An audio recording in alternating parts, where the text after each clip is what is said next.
Muhammad Adam Rasul bin Muhammad Saiful Nizam, Pengawas Surau, Tingkatan 3 Jabir. Yang ni berbelit. Alaisha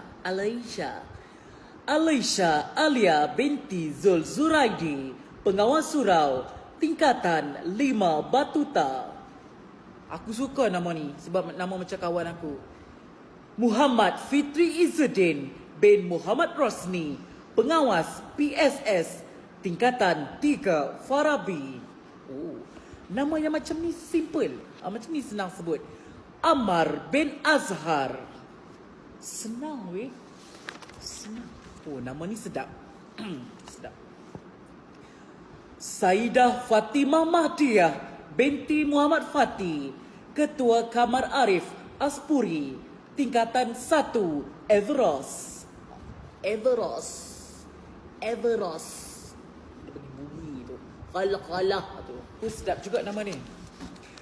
Muhammad Uzam Ukashah bin Mat Rizan, Ketua Kamar Ceria Aspura, Tingkatan 3 Kindus.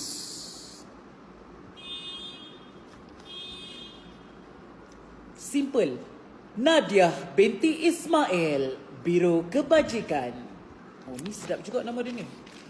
Muhammad Abid Ishraq bin Ismail. Abid Ishraq. Wow. Kreatif betul mama dia. Nur Aufiah Najwa binti Muhammad Zaman. Afiana ibu. Afiana ibu. Nama ni pun aku suka.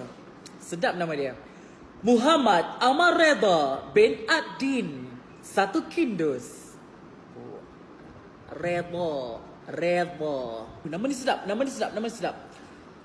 Saibatul Ambia binti Abdul Aziz, Ketua Tingkatan 4 Biruni. Nur Melisa Edzwin bin Darmizi Izwan. Nur Melisa Izwin binti Darmizi Izwan. Nama ni klasik dan sedap. Walaupun dia biasa je tapi dia sedap. Siti Aminah Maryam binti Ismail, Ketua Pengawas dari Tingkatan 5 Avisina. Dah tak larat.